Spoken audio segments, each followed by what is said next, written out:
gente! Bom dia! Estamos aqui neste 12 de outubro, Dia das Crianças e dia de Nossa Senhora Aparecida, nossa padroeira do Brasil. Se vocês tiveram a oportunidade de assistir uma bela missa que foi presidida pelo nosso arcebispo metropolitano, lá no Santuário de Nossa Senhora Aparecida, lá no Novo Eldorado, na Praça Nossa Senhora da Conceição, né? E uma missa muito piedosa, a missa de Nossa Senhora Aparecida. Hoje, a Aparecida do Norte, lá em São Paulo também, onde foi encontrada a imagem de Aparecida, também recebe muitos romeiros, né? Nós estamos devagarinho chegando lá, né? Depois de uma pandemia que deixou muita gente dentro de casa. E também que levou vidas importantes, né? São mais de 600 mil pessoas mortas, infelizmente, desde o início da pandemia no Brasil. Mas hoje, com o Dia Nossa Senhora da Aparecida, né, os fiéis começam a frequentar novamente a igreja. A vacinação está realmente trazendo mais tranquilidade. A vacina trouxe mais tranquilidade às pessoas, né? Isso é muito importante. Pois é, hoje nós vamos conversar aqui em nosso programa com duas figuras da Sociedade Mineira de Engenheiros Agrônomos. E nós estamos na Semana do Engenheiro Agrônomo, né?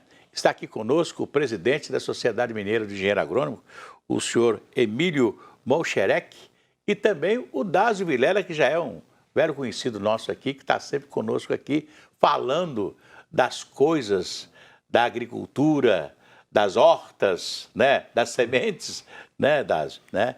E, senhor Emílio, o senhor que está aí comandando a Sociedade Mineira de Engenheiros Agrônomos, né? Qual é a nossa expectativa? Está chovendo, já começou, a expectativa melhorou, né? Bom dia. Bom dia. Muito obrigado pela oportunidade. Os engenheiros agrônomos de Minas Gerais agradecem a oportunidade que a TV está nos dando e iniciar dizendo que o agronegócio continua sendo o sustentáculo de Minas Gerais e do Brasil. É verdade. E com a volta das chuvas na intensidade necessária, ele pontificará ainda mais, se Deus quiser. Pois é, a Sociedade Mineira de Engenheiros Agrônomos, né, foi muito importante, né, Dásio? Porque ela veio dar uma sustentação, né, à política econômica, não só do nosso estado, mas do Brasil inteiro, né? Outro dia nós tivemos aí a indicação de um engenheiro, né, da área da agrícola, que é o nosso Alisson Paulinelli, que foi indicado para receber o título de Prêmio Nobel da Paz, né, pelo muito que ele fez para a agricultura brasileira e a agricultura do mundo, né? Não é verdade? Exatamente. O Brasil hoje é o celeiro do mundo, não é isso, Emílio? Sem dúvida. Né? Sem dúvida. O ministro, nós o chamamos eternamente assim, o ministro Alisson Paulinelli, o nosso protetor profissional, ele é o responsável pela recuperação total de um bioma chamado Cerrado, não só em Minas Gerais, no Brasil inteiro. Ele é o responsável. E o colega Dásio é testemunha ocular e física, participou junto com o ministro Paulinelli desse trabalho e participa ainda. E desde aquela época, o apoio da Sociedade Mineira dos Engenheiros Agrônomos, que tem 87 anos de idade, completa 87 anos de idade agora, em 1900, o apoio, em 2021, o apoio tem sido necessário, imprescindível e o ministro valoriza muito, inclusive porque lá é a casa dele também. É verdade. E lembrar, né, Dásio, que eu fico lendo a história, né, e tem a minha porção de Juscelino Kubitschek de Oliveira, né? O presidente Juscelino, quando ele colocou Brasília, inaugurou a capital no centro do país, né, ele disse que queria voltar a ser presidente para provar que o cerrado brasileiro era fértil. E até ele quis ter uma fazenda, ele teve uma fazenda em Lusiânia, né? Sim, senhor. Para provar que o Cerrado brasileiro era fértil, porque o Cerrado ia dar muita coisa, né? Muita coisa. É. E o Dásio pode falar isso porque ele viveu e vive ainda na região do Cerrado. Por favor. Você sabe que quando o Paulo Linelli foi convidado pelo presidente Geisel para assumir o Ministério da Agricultura, o Brasil produzia 33 milhões de toneladas. Hoje, esse ano, nós produzimos 262 milhões de toneladas. E a expectativa é que nós podemos dobrar isso nos próximos 20 anos. E foi graças, basicamente, hoje o Cerrado produz 60%, pouco mais, pouco menos, da produção agrícola do Brasil. Pois é, eu lembro muito bem, meu pai era comerciante, e naquela época você não tinha esse sistema como tem hoje, a Ceasa, isso tudo veio da época do Paulo Linelli. Paulo Linelli, que Ceasa e tal, essas coisas todas. Eu lembro que meu pai chegava na rua Guaicurus, onde as mercadorias chegavam. Por que a rua Guaicurus? Porque isso é uma história da cidade. Tinha muita coisa boa lá, né? Porque acontece o seguinte, porque o mercado de Belo Horizonte, o primeiro mercado foi onde está a rodoviária hoje. Então, no entorno do mercado, e a Rua Guaicurus era uma parte desse entorno do mercado, a Avenida Santos Dumont, que chamava Avenida do Comércio, o comércio atacadista se instalou ali por causa do mercado. Depois o mercado saiu dali em 29, foi para o lugar que está hoje, ali na Augusto de Lima, mas o comércio atacadista ficou durante muito tempo ainda, né, ali. E eu lembro que eu chegava com meu pai, a gente chegava assim, tinha KGMC, aqueles caminhões, e aí você perguntava assim, meu pai perguntava, ô meu irmão, o que tem aí nesse caminhão? Eu falei assim, arroz, da onde? Lá de Araguari. Era um arroz diferente, né? Não, o arroz era de Tuiutaba. Não, Tuiutaba porque você é de Tuiutaba, você está falando. Mas era de Tuiutaba, aquele que eu lembro que a arroz. pessoa respondia, era de Araguari. E aí, e naquela época, tinha um arroz que hoje não se vê mais. Sim. O arroz amarelão, aquele arroz agulha, o agulhão. É o tipo longo que chama. É o tipo longo. Não, porque hoje tem o tipo longo. O tipo longo é pequenininho. Hoje, hoje é só um tipo de arroz. Não, hoje é o longo fino. Antes era o tipo longo. O tipo longo, né? Ele era mais gordinho. É o arroz mais comprido. Era o chamado arroz. Tinha um arroz amarelão, né, um amarelão. E tal. Aí meu pai colocava aquele furador, conferia os arroz todos, ia para a leiteria São Paulo e ficava ali sentado com o cara horas e horas, conversando, negociando o preço do arroz, né? Então, como é que eram as coisas, né? Um dos comerciantes mais antigos de Belo Horizonte, que eu acho que a cidade precisa de fazer uma homenagem a ele, que era o Simval Ladeira Neves, que foi comerciante durante muitos anos, viveu quase 100 anos. Então, o Simval contava que o governador Olegário Maciel ligava para ele e falava assim, Simval, me fala, é verdade que vai faltar açúcar? Não, governador, não vai faltar açúcar, não. Fulano tem tanta saca, ciclano... Ele sabia, quer dizer, eles sabiam do estoque de mercadoria que as pessoas tinham. E o governador ficava preocupado, porque não tinha um comércio regulador, não tinha nada que regulasse o comércio da cidade naquela época, né? Para você ver como eram as coisas, né? Então, eu fico me lembrando disso, né? E que lembro também que nós tínhamos um outro arroz que era fantástico, ele era mais barato, mas era um arroz gordinho. Aí cateto. Sim. Era o cateto. Era o chamado arroz Maranhão. Arroz gordinho, que vinha do Maranhão para cá e abastecia o Sul.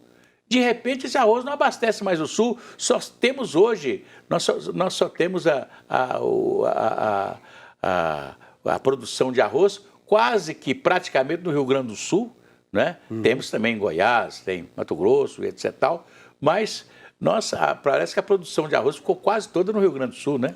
O Rio Grande do Sul tem um polo de produção no estado de Goiás ou Tocantins, não sei, do Rio Formoso, que tem uma produção razoável. Você sabe que aqui nós temos uma loja no Mercado Central, né? Eu estava tentando conseguir semente de arroz, ninguém na região planta mais arroz. Não, inclusive houve, eu não sei se vocês sabem disso, parece que houve um tipo de proibição de usar as vargens, que eram antigamente usadas para plantar arroz, que não pode ser usada mais, não tem uma coisa desse tipo? Sim. Se o senhor me permitir, foi bom o senhor ter falado, porque grande parte do arroz que vinha do Maranhão era abastecido por minha família. Eu sou maranhense. É mesmo, é? Sou maranhense de São Luís. é aquele arroz gordinho, Gordinho. curtinho, Eu fico que pensando... dá bastante massa. É. E ele era enviado rendia para na panela, que era uma o beleza. Brasil inteiro por minha família, que, como se diz, pilava o arroz para mandar para cá. E eu posso lhe dizer, porque eu era criança. Pois é, e por vi que isso esse arroz acontecer. desapareceu? Eu não sei lhe informar. Pois é, gozado, quer dizer, Questão de mercado, era o Nordeste que dava uma produção de arroz para o Brasil. De repente, hoje você vai lá no Nordeste, a produção, o arroz é do Rio Grande do Sul. Mas ele desapareceu porque apareceu o agulhinha, é um arroz que fica mais bonito na panela. Sim. O arroz Maranhão ele era um arroz que rendia muito. E as pessoas mais humildes, dava um volume os mais grande, pobres, gostavam do arroz Maranhão porque ele rendia muito na panela. Dava um volume grande. Exatamente. Volume da Mas panela. no campo, a produção dele era baixa em relação ao agulhinha. Sim. Hoje o agulhinha produz 6, 8, 10 mil quilos por hectare. Eu sei disso, é. E o cateto do Maranhão produzia 15 quilos por hectare. Mas naquela época, mas naquela aproximadamente tudo era 40, muito mais 50 difícil, né? anos 50 atrás, anos atrás era mais difícil. Era mais difícil. E nós estamos falando não só da Sociedade Mineira de Engenheiros Agrônomos, que é muito importante para o Brasil inteiro, porque, de repente, todo mundo começou a fazer um projeto para plantar arroz, para plantar café, para plantar, né, as hortaliças, até mesmo as hortaliças, não é isso, Sr. Emílio? Sim, senhor. É? As hortaliças, conforme o senhor sabe e o senhor defende, inclusive pessoalmente, né, e no seu programa, já existiu e ainda existe o cinturão verde ao redor de Belo Horizonte. E ele é muito importante para abastecer Ceasa, periferias e etc. E ele tem um peso muito grande na economia dessa região aqui e do estado de Minas. Pois é, eu fico muito satisfeito quando eu vou numa cidade. Sabe que a primeira coisa que eu faço quando eu vou numa cidade que eu nunca fui, eu quero conhecer o mercado. Se tem mercado, eu vou no mercado, né? Para conhecer o mercado. Fico me lembrando que eu ia com o Murilo Badaró, saudoso Murilo Badaró, lá na cidade dele, que é Minas Novas, lá no Vale de Jequitinhonha, lá em cima, uma viagem que a gente saía ali, ele marcava comigo assim, 5 horas da manhã eu passo na sua casa. Eu podia estar arrumado na porta de casa do prédio que 5 horas da manhã o Murilo chegava. Ele era britânico, né? 6 horas nós tomávamos café e comíamos um pastel em 7 Lagoas. 9 horas em Diamantina. Meio-dia tomava uma cerveja lá e almoçava lá na casa de uma prima dele, lá em Minas Novas, né? E aí fico me lembrando, né, do Murilo, que era uma pessoa muito preocupada com tudo isso também, né? E falavam coisas maravilhosas lá da terra dele, das produções na terra dele e tal. E a gente vê que hoje nós temos muito espaço vazio, não é verdade? Eu fico vendo aqui na região metropolitana. O senhor falou aí do Cinturão Verde. Eu lembro quando o Barreiro aqui, o nosso Barreiro, era o Cinturão Verde de Belo Horizonte, né? É o Cinturão Verde de Belo Horizonte. Eu lembro que eu ia sempre visitar uma parente ali no hospital Júlia Kubitschek, né? Naquela época, um hospital dedicado a tratamento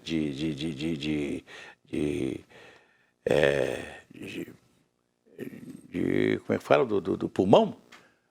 E a gente subia aquela avenida Olinto Meireles ali, era toda de um lado e do outro, era toda de hortaliças, né? Eu lembro das parreiras de chuchu, né? Dos pimentões, aquela coisa toda, né? Que eram todos plantados por japoneses. Os japoneses. Nós tivemos japoneses aqui em Belo Horizonte, no Barreiro e também em Venda Nova. Venda Nova era outro cinturão verde da cidade também, muito grande, né? De repente esse cinturão acabou, né? Precisa voltar, né, senhor? Precisa voltar, né? Precisa voltar a ter um cinturão verde. Eu acho que a ação, eu não sei se eu estou exigindo demais, né?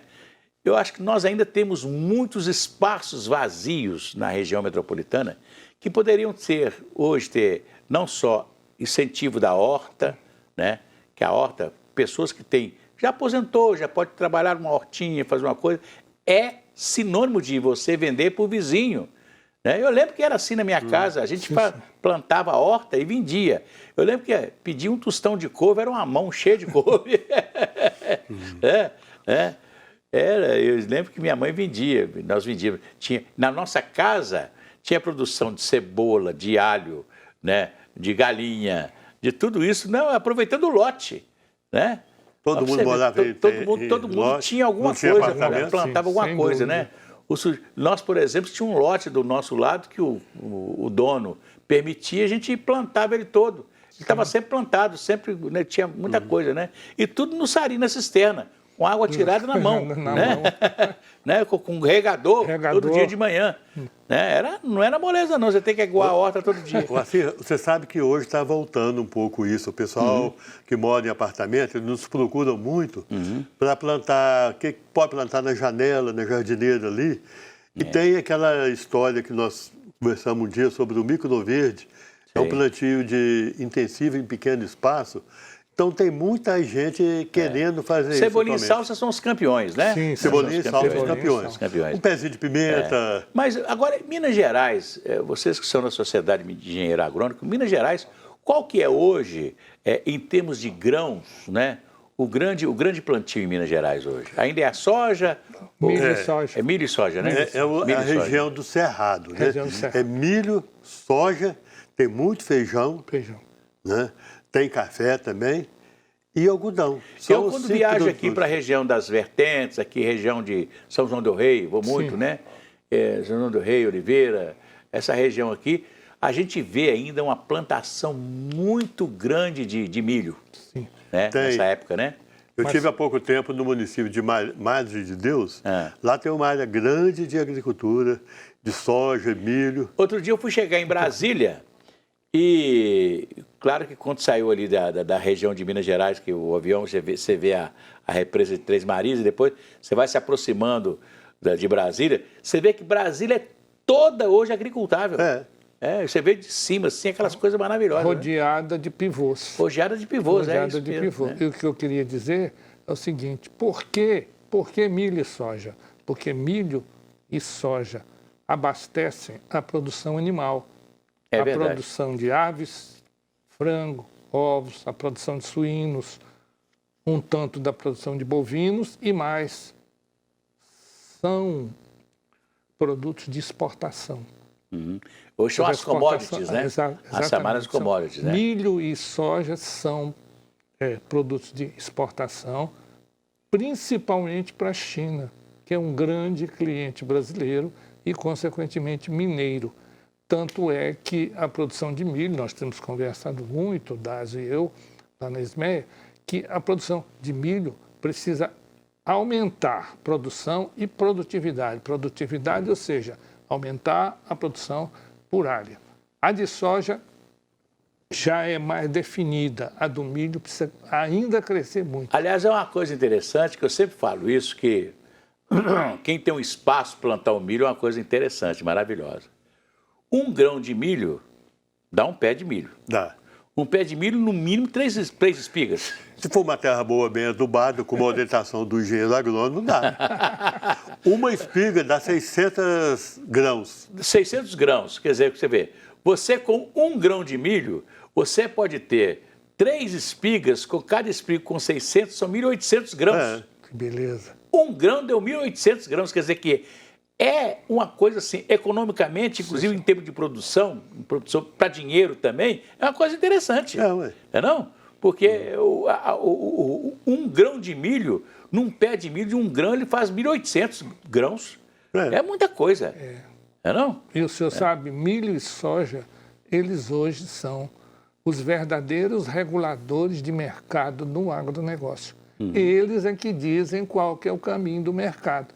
Nós estamos terminando de passar por uma crise muito grande, temos conversado bastante, né, de que o preço de milho foi lá em cima, agravado pela seca e pela geada em certas regiões de Minas Gerais. É verdade. Ficou muito caro o saco de milho. Isso dificultou sobremaneira a produção animal, a produção de ovos, a produção de frango, de carne suína, um pouco da produção de leite, para não dizer muito, sabe? Então, esse aspecto, para as próximas safras, ele precisa ser revisto com muita intensidade. Senhor Emílio, o senhor acha que com as chuvas, se nós tivermos uma regulamentação, as chuvas foram regulares a partir de agora, que já começa a chover, se as chuvas foram regulares, o senhor acha que, para encerrar o nosso papo aqui, o senhor acha que nós vamos ter uma produção maior?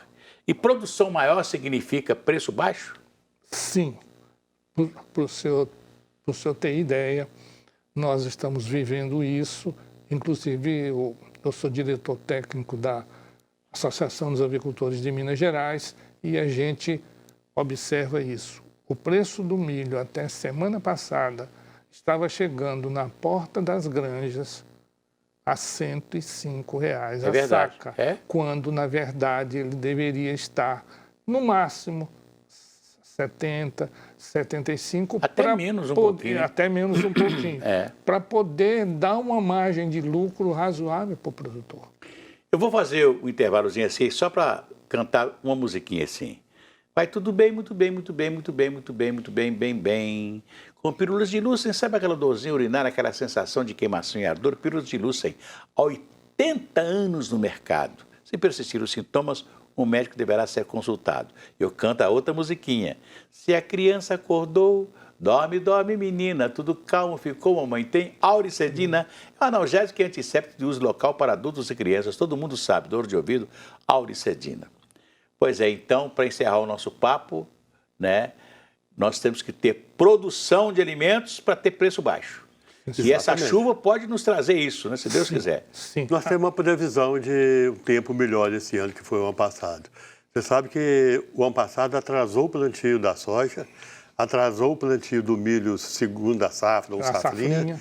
E a segunda safra de milho, o Brasil teve uma queda de produção de milho em torno de 15 milhões de toneladas.